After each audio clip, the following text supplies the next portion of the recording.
Hello friends, so welcome to one more lecture on surface tension. Surface tension के बारे में हम लोग एक और मैंने लेक्चर बनाया है, उसमें हम डिस्कस कर चुके हैं क्या होता है।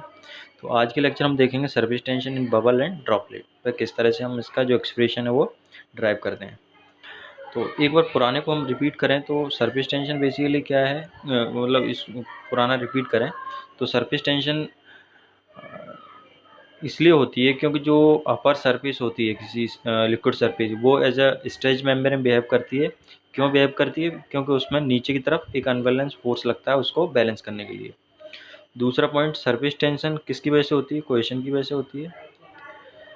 तीसरी चीज़ ये है कि जो सरफेस टेंशन होती है वो हमेशा दो इमिसिबल लिक्विड का इंटरफेस होता है वहाँ पे होती है, जैसे लिक्विड और एयर है। ठीक है, तो जहाँ पे दोनों का कांटेक्ट होगा वहाँ पे क्या सरफेस टेंशन एक्ट करेगी।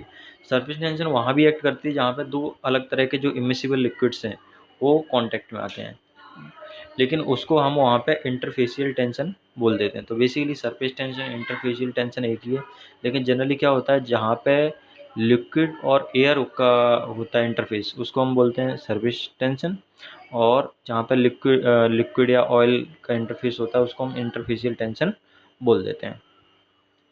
तो आगे देखते हैं।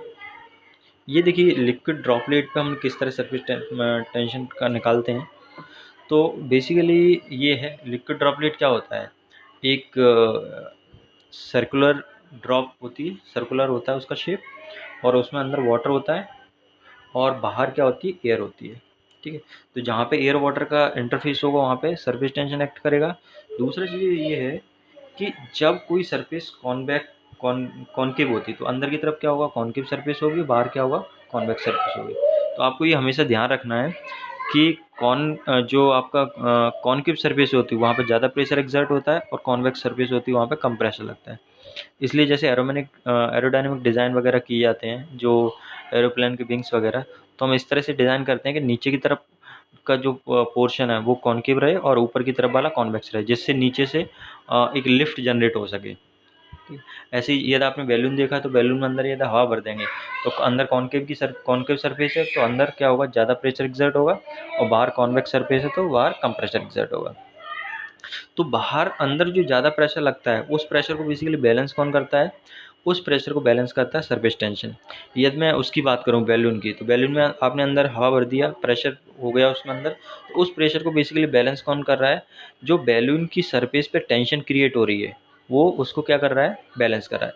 सेम एनोलॉजी आप इसके लिए लगा सकते हो बैलून वाली, लिक्विड ड्रॉपलेट के लिए। तो लिक्विड ड्रॉपलेट में भी क्या होगा कि जो लिक्विड होगा अंदर ज़्यादा प्रेशर होगा उसको बेसिकली कौन बैलेंस कर रहा होगा? जो ऊपर वाली सरफेस है ना, जहाँ पे आपका एयर और लिक्विड मीट कर रहा है। मतलब बोल सकें तो जो ड्रॉप है उसका जो टॉप पोर्शन होगा वहाँ पे जो टेंशन क्रिएट हुई वो टेंशन किसको बैलेंस करेगी? जो एक्सेस प्रेशर जनरेट हुआ है कहाँ पे, ड्रॉप के अंदर। ठीक है, तो और जब इक्विलिब्रियम में होंगे तो दोनों फोर्सेस क्या होंगे, बराबर होने चाहिए। तो एक तो सरफेस टेंशन की वजह से फोर्स होगा, एक प्रेशर की वजह से। तो इसमें हम देखते हैं, ये आप देखोगे ये सरफेस टेंशन लग रहा है इसमें, और सरफेस हमने बेसिकली क्या किया है, जो ड्रॉप थी उसको कट कर दिया है ना। तो ये आपका सेमी सर्कल हो गया या हेमिस्फीयर होगा, सेमी सर्कल नहीं बोलना चाहिए, हेमिस्फीयर बोलनी चाहिए। ड्रॉपलेट का जो शेप होता है वो स्पेरिकल होता है, 3 डायमेंशनल होता है। तो आप यहाँ पे देखोगे इसकी सरकमफेरेंस पे क्या लग रहा होगा, ये देखें, ये जो डायरेक्शन है इसकी सरकमफेरेंस पे लगेगा टेंसाइल फोर्स। और इस टेंसाइल फोर्स को मैं कैसे कैलकुलेट कर सकता हूँ? इस टेंसाइल फोर्स को हम कैलकुलेट कर सकते हैं बेसिकली, देखिए सरफेस टेंशन क्या होती है, फोर्स पर यूनिट लेंथ। तो फोर्स इक्वल्स क्या हो जाएगा, सरफेस फोर्स की यदि हम बात करें तो surface tension multiplied by length. तो सरफेस टेंशन को लेंथ से हमने मल्टीप्लाई कर दिया, तो सरफेस टेंशन होगी सिग्मा और लेंथ। तो यदि हम उसकी बात करें, हेमिस्फीयर की जो ऊपर वाली सरफेस है उसकी लेंथ क्या हो जाएगी, उसकी लेंथ बेसिकली बराबर होगी उसकी सरकमफेरेंस के बराबर। तो उसकी सरकमफेरेंस क्या हो जाएगी, पाई आर, 2 पाई आर या पाई डी बोल सकते हैं। तो यहाँ पे हमने ये निकाल लिया। ये कहाँ से आया? क्योंकि force sigma equals F upon L, तो एफ इक्वल्स हो जाएगा सिग्मा मल्टीप्लाइड बाई एल। तो ये आ गया सरफेस वाला फोर्स आ गया। इसी तरह प्रेशर फोर्स लगाते हैं, तो ये प्रेशर फोर्स कहाँ, अंदर की तरफ लग रहा होगा, अंदर से बाहर की तरफ लग रहा होगा। ठीक है, तो ये प्रेशर है। तो प्रेशर में यदि मैं एरिया का मल्टीप्लाई कर दूं तो इसका ये सर्किल है, तो सर्किल का एरिया क्या होगा, पाई 4 डी स्क्वायर। एक क्रॉस सेक्शनल एरिया इस पर नॉर्मल पर लगेगा तो वो क्या हो जाएगा, एरिया पाई 4 डी स्क्वायर। ठीक है। तो अब ये दोनों फोर्स क्या होंगे, बराबर होंगे, ये वाला फोर्स और ये वाला फोर्स, तो इन दोनों को हम इक्वेट कर देंगे। तो पाई 4 D square into P equals हो जाएगा सिग्मा पाई डी। तो इसको हम जब कैलकुलेट करके निकालेंगे तो ये आपका ये वाला एक्सप्रेशन आ जाएगा। ठीक है। तो बेसिकली एक एक्शन फोर्स काम कर रहा है, एक तरह से एक रिएक्शन फोर्स कर रहा है, या फिर हम ये बोल सकते हैं कि अंदर जो एक्सिस प्रेशर जनरेट हो रहा है उस एक्सिस प्रेशर को बैलेंस कौन कर रहा है, सरफेस टेंशन फोर्स बैलेंस कर रहा है। तो ये हो गया ड्रॉपलेट। ड्रॉप के बाद हम देखते हैं बबल। ठीक है, हॉलो बबल। ड्रॉप और बबल में क्या फ़र्क होता है, देखो ड्रॉप और बबल में ये फ़र्क होता है कि ड्रॉप होती है उसमें अंदर वाटर होता है और बाहर क्या होती है, एयर होती है। जबकि बबल में क्या होता है, अंदर भी एयर होता है और बाहर भी एयर होती है। तो आप देखेंगे कि एयर और वाटर के कॉन्टैक्ट की जो सरफेस है वो दो हो जाएंगे। ठीक है, air water contact air water का कॉन्टैक्ट होगा वो दो सरफेस, इसका मतलब सरफेस टेंशन कितनी जगह लग रहा होगा, दो जगह लग रहा होगा।